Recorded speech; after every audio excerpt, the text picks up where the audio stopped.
Ndagushimiye wowe wakomeje gukurikira Kamanzi Official, ndakwifuriza kandi kugubwa neza mu byo ukora byose ndetse no guhirwa mu buzima bwawe.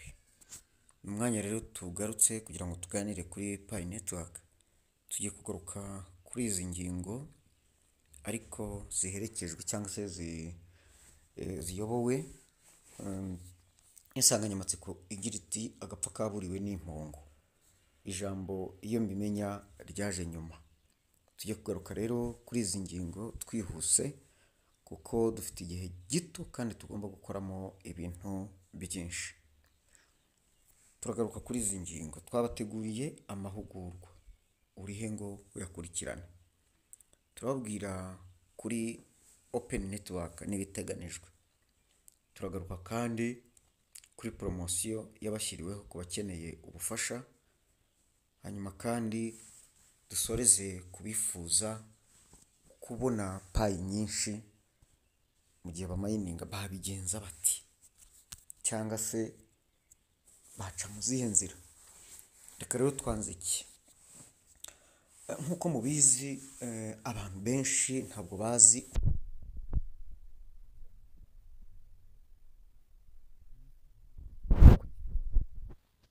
yakire payi ahawe. Ese ndabigenza ni kugira ngo umuntu ampe payi tutari kumwe cyangwa turi kumwe? Ibyo byose mu magambo make ko binjira muri konte ugasohokamo, ukayifunga, ukayifungura, ugakora ibijyanye nabyo byose nta muntu ubigukoreye cyangwa se ngo aguce muri humi. Rero ayo mahugurwa arateguwe ku bantu b'ingeri ebyiri.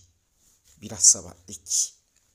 Hari abantu nafashije, nigeze nakira nkafasha, kugeza ubu mfite urutonde rwabo, mfite naho mbahuriza kugira ngo nkomeze kubabungabunga. Uwo muntu ayo mahugurwa azasabwa, uzifuza kuyitabira azasabwa kwishyura amafaranga 2,000 gusa. Ariko umuntu ntari nakira wazishyura 5. Umuntu wese rero uzitabira amahugurwa, ikintu asabwa ni ikintu kimeze gutya: ni ukunyoherereza SMS, yaba ari kuri nimero yanjye ya Airtel cyangwa se ya MTN.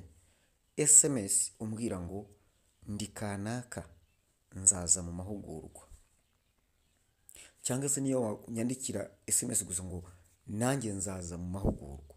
Ibyo byonyine, ibyo kwishyura byo muzishyura muhageze, ndababwira aho tuzahurira. Hanyuma utazanyandikira SMS ntabwo azemererwa kwinjira mu cyumba cy'amahugurwa.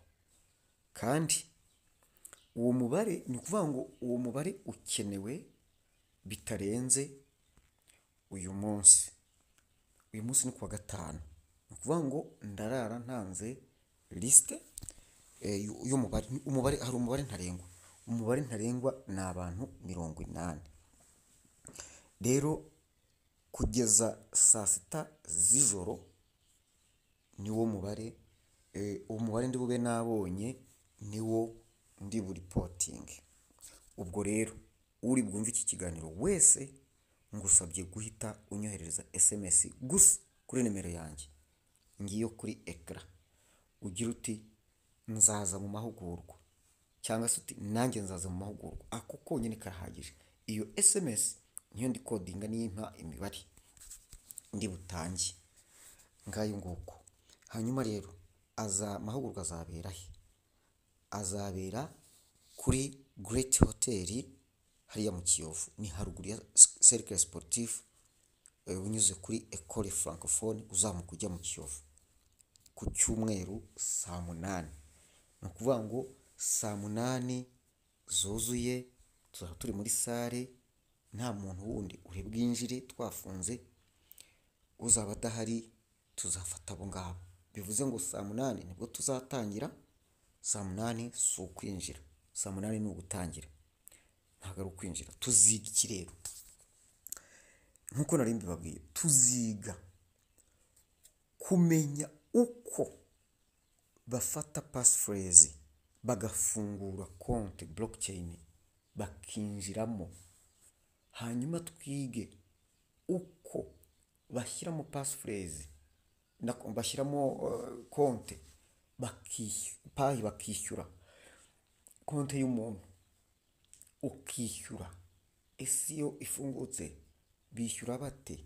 Waba utari kumwe n'umuntu, waba uri kumwe n'umuntu, ese ibyo waguze, ibyo ugiye kwishyura babyandika he? Babyandika bate? Hitwa ngo iki? Aho hose ibyo byose murabizi ko dukoresha uburyo bubiri. Hari uburyo bwo kwandika, iyo ugiye kwishyura ukandika cyangwa se ugasikana, ibyo bita QR code, gukoresha QR code cyangwa se manual script. Ibyo byose tuzabyiga, tuziga n'andi mabanga, ukuntu wabika payi zawe. Ku bantu batari babona migration noneho ni akarusho, bakoresha fingerprint muri telefone zabo. Tuzabereka uburyo ushobora guhuza fingerprint yawe na passphrase zawe, akaba ari uzajya ufunguza kuruta kujya kuzenguruka kupestinga. Tuzabereka utubanga twinshi tw'uburyo bwo kubika passphrase zanyu ntizongere kubura. Harimo utuntu twinshi tuzabigisha tujyanye na konti, bya bindi tuzahora dukoresha, pani ibyo dukora bikarangira, bya bindi twatayeho igihe ntabwo tuzongera. Tugiye kwiga utwo tubangabanga two gukoresha konti yawe wowe ubwawe na konti yawe, nta wundi muntu ukugiriyemo. Si byiza kuzahora utuma umuntu azajya guca amafaranga, bazajya baguca ikirenga. Muzi ko buri transaction ikozwe kuri payi yose yishyurwa 0.01 ku giciro cya GCV ni 3,141 n'ibice 59 by'idolari. Ibaze rero miliyoni n'igice z'amanyarwanda uzajya baguca. Ubu ugomba kwiga ukuntu uzajya ukora ubigenza kugira ngo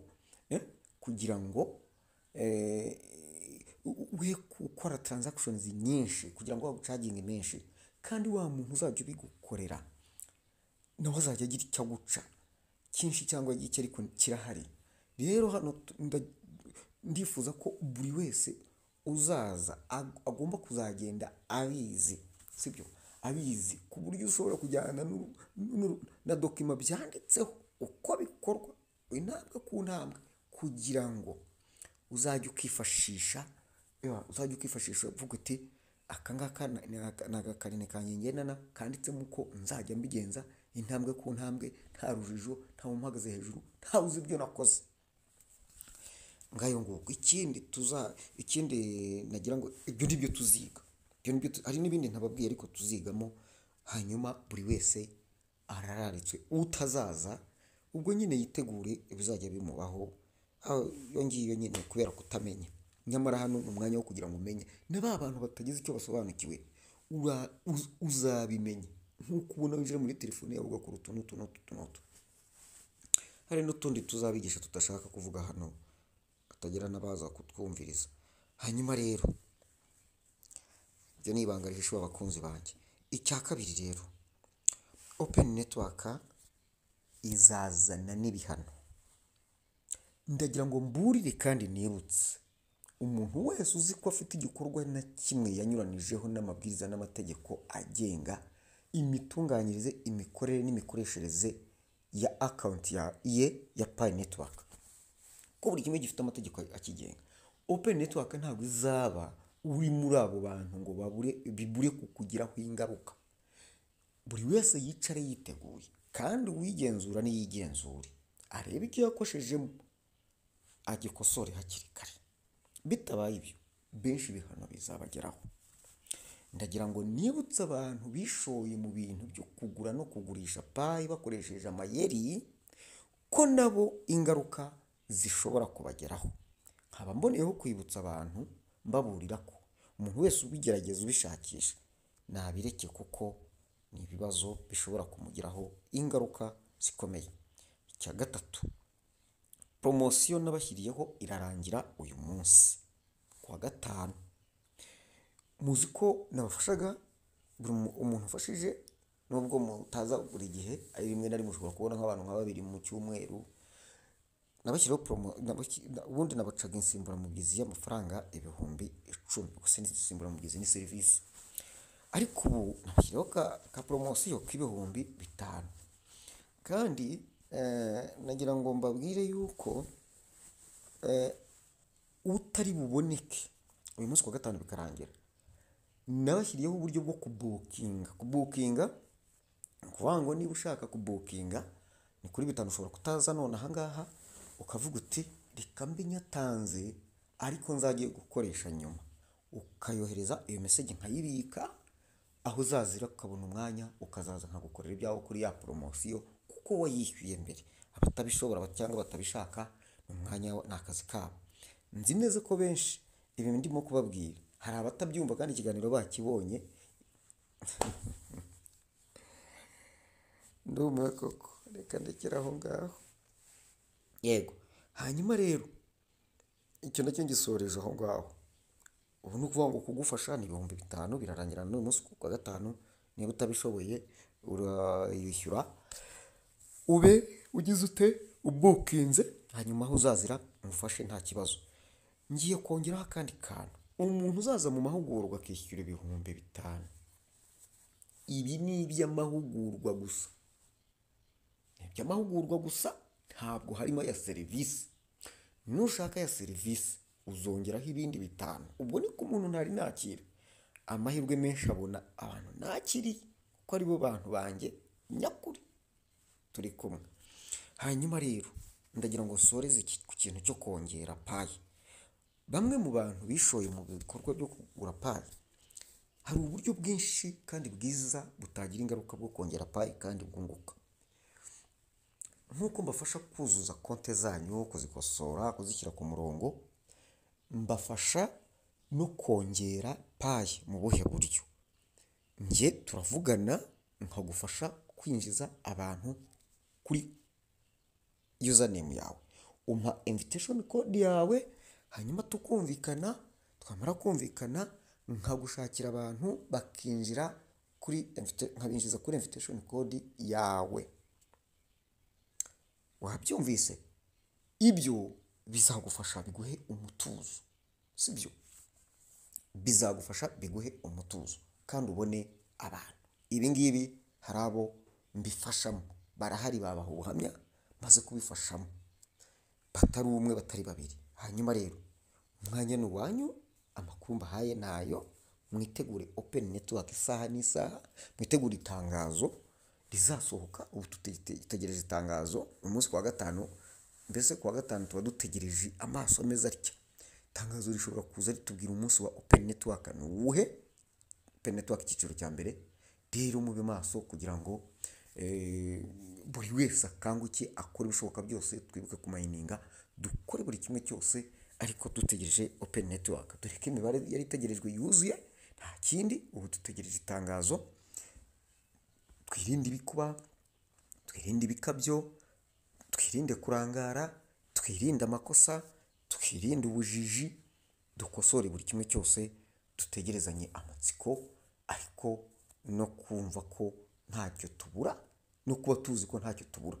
Abwirwa benshi rero bakumva beneyo. Uyu ni umuburo wuzuye buri wese, kugira ngo wese yisuzume arebe icyo adatunganyije agitunganye. Dutegereze tuvuga tuti nta kibazo dufite, open network ije, natwe twarya ku byiza payi network yaduteguriye. Mugubwe neza, muhahe muronke. Kenitite Kamanzi, iyi ni Kamanzi official. Mukore subscribe abatarayikora kandi musharinga ikiganiro kigera kuri benshi. Murakoze, mugubwe neza.